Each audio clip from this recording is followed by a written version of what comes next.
ଜୀବନ ମରଣ ସହ ସଂଘର୍ଷ କରି ଶେଷରେ ଜୀବନ ଜୀବା ଯୁଦ୍ଧରେ ହାରିଗଲେ।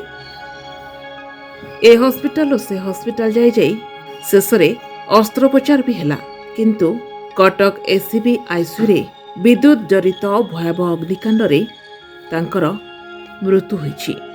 ଏଭଳି ହୃଦୟ ବିଦାରକ ଘଟଣା ଘଟିଛି କୋରାପୁଟ ଜିଲ୍ଲା ବୋରିଗୁମା ବ୍ଲକ ଅନ୍ତର୍ଗତ ପଡ଼ଶଗୁଡ଼ା ଗାଁର 20 ବର୍ଷୀୟ ଯୁବକ ପବିତ୍ର ଦିଶାରୀ। ଏକ ଭୟଙ୍କର ଦୁର୍ଘଟଣାରେ ତାଙ୍କ ଡାହାଣ ଗୋଡ଼ ସମ୍ପୂର୍ଣ୍ଣ ଭାଙ୍ଗି ଚୁରମାର ହୋଇଯାଇଥିଲା। ପ୍ରଥମେ କୋରାପୁଟର ଶହୀଦ ଲକ୍ଷ୍ମଣ ନାୟକ ମେଡିକାଲ, ସେଠାରୁ ବ୍ରହ୍ମପୁର ଏମ୍କେସିଜି ମେଡିକାଲ ଏବଂ ପରେ ଏମ୍ସ ଭୁବନେଶ୍ୱର।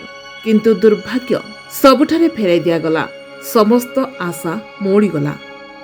ଭଗବାନଙ୍କ ଦୂତ ଭଳି ଆସିଲେ ଏସ୍ସିବି ମେଡିକାଲ କଲେଜ କଟକର ଡକ୍ଟର ସୁରେଶ ଝଙ୍କାର। ସେ ସମୟରେ ପବିତ୍ରଙ୍କ ଅବସ୍ଥା ଅତ୍ୟନ୍ତ ସଙ୍କଟାପନ୍ନ ଥିଲା। ରକ୍ତର ହିମୋଗ୍ଲୋବିନ୍ କେବଳ 3 ଗ୍ରାମ। କିନ୍ତୁ ଡକ୍ଟର ସୁରେଶ ଝାଙ୍କର ହାର ମାନିଲେ ନାହିଁ। ପବିତ୍ରଙ୍କୁ ନୂଆ ଜୀବନ ଦେବା ପାଇଁ ତାଙ୍କର ଅସ୍ତ୍ରୋପଚାର କରି କୃତ୍ରିମ ଡାହାଣ ଗୋଡ଼ ପ୍ରତ୍ୟାରୋପଣ କରାଇଲେ। ଅପରେସନ ସଫଳ ବି ହେଲା। ପବିତ୍ରଙ୍କୁ ଆଇସିୟୁରେ ରଖାଗଲା। ସମସ୍ତେ ଭାବିଲେ ବଞ୍ଚିଗଲେ, କିନ୍ତୁ ଭାଗ୍ୟର ଖେଳ କିଛି ଅଲଗା ଥିଲା। ସେହି ରାତିରେ ଏସ୍ସିବି ମେଡିକାଲ ଆଇସିୟୁରେ ବିଦ୍ୟୁତ୍ ଜନିତ ଭୟାବହ ଅଗ୍ନିକାଣ୍ଡ ଘଟି ପ୍ରାୟ 10 ଜଣ ନିର୍ଦ୍ଦୋଷ ରୋଗୀଙ୍କର ମୃତ୍ୟୁ ହୋଇଛି। ସେଥିରୁ ପବିତ୍ର ବି କେମିତି ବାଦ୍ ପଡ଼ିଥାନ୍ତେ। ତଥାପି ହାର ମାନି ନଥିଲେ। ସେ ନିଜ ବାମ ପାଦରେ ଆଇସିୟୁର କାଚ ଭାଙ୍ଗି ଜୀବନ ପାଇଁ ଆପ୍ରାଣ ଚେଷ୍ଟା କରି ନିଜକୁ ବଞ୍ଚାଇଲେ। କିନ୍ତୁ ସଂଘର୍ଷ, ଅଦମ୍ୟ ଇଚ୍ଛାଶକ୍ତି ସବୁ ଫେଲ୍ ମାରିଗଲା। ସେହି ଜୀବନ ଯୁଦ୍ଧର ନାୟକ ପରବର୍ତ୍ତୀ ମୁହୂର୍ତ୍ତରେ ମୃତ୍ୟୁ ଆଗରେ ହାର ମାନିଗଲେ। ଟ୍ରକ୍ ସହିତ ଧକ୍କା ହେଇଥିଲା। ତାପର ତାକୁ ବୋରିଗୁମା ମେଡିକାଲରେ ଭର୍ତ୍ତି କରାହେଇଥିଲା। ସିଟିରୁ ରେଫର ଦିଆହେଲା କୋରାପୁଟ, କୋରାପୁଟରୁ ରେଫର ଦିଆହେଲା ବ୍ରହ୍ମପୁର, ବ୍ରହ୍ମପୁରରୁ ଦିଆହେଲା ଭୁବନେଶ୍ୱର। ତାପରେ ଭୁବନେଶ୍ୱରରୁ କଟକ ଏସ୍ସିବି ମେଡିକାଲରେ ଭର୍ତ୍ତି କରାଗଲା।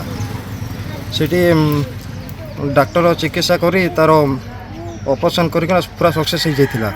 ବଞ୍ଚିବାର ଫୁଲ୍ ଆଶା ଥିଲା। ତାପରେ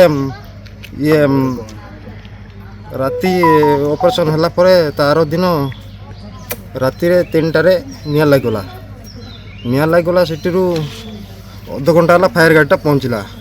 ତାପରେ ସେଠି ଗୋଟେ ଉଦ୍ଧାର ହେଲେ। ଉଦ୍ଧାର ହେଇକରି ସେ ଆମ ପେସେଣ୍ଟଟା 10ଟା-11ଟାରେ ଆମେ ଦେଖିଲୁ ଆମ ପେସେଣ୍ଟ ବଞ୍ଚିଛି। ତାପରେ ଡାକ୍ତର ଆମକୁ ଦେଖାଇଲେ, ଏମିତି ହେଇଯାଇଛି, ପେଟ ଭିତରେ ପୁରା ଧୂଆଁ ପଶିଯାଇଛି ଏମିତି କହିଲେ। ହଉ ଆମେ ଚେଷ୍ଟା ଚଲାଉଛୁ ବୋଲି କହିଲେ। ତାପରେ 7ଟା ଅଧେ ଖଣ୍ଡେ ଚାଲିଗଲେ କହିଲେ। 7 ଜଣ ରହୁଥିଲେ ସାର୍। ତାର ଭିତରୁ ସାନ ପୁଅ 2 ଭାଇ ଥିଲେ। ସାନ ପୁଅ ଆଉ ଆଙ୍କେ ଚଳୁଥିଲେ କେମିତି? ସେ କୁଲିପତି କରି ଚଳୁଥିଲେ ସାର୍। ସେ ରୋଜଗାର କରୁଥିଲେ। ଏବେ ଆକ୍ସିଡେଣ୍ଟ ହେଲା ପରେ କେମିତି? ଆକ୍ସିଡେଣ୍ଟ ହେଲା ପରେ ଏବେ ତ ଚଳିବାର ବହୁତ କଷ୍ଟ। ଲସ୍ ଆଣିକିରି ହେଲା ସାର୍। ତାଙ୍କ ଚଳିବାର କଷ୍ଟ ହେବ।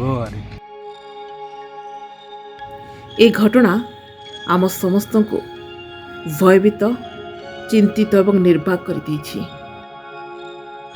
ବ୍ୟୁରୋ ରିପୋର୍ଟ, ବିଜୟ ସେନା, ଓଡ଼ିଶା ନ୍ୟୁଜ୍।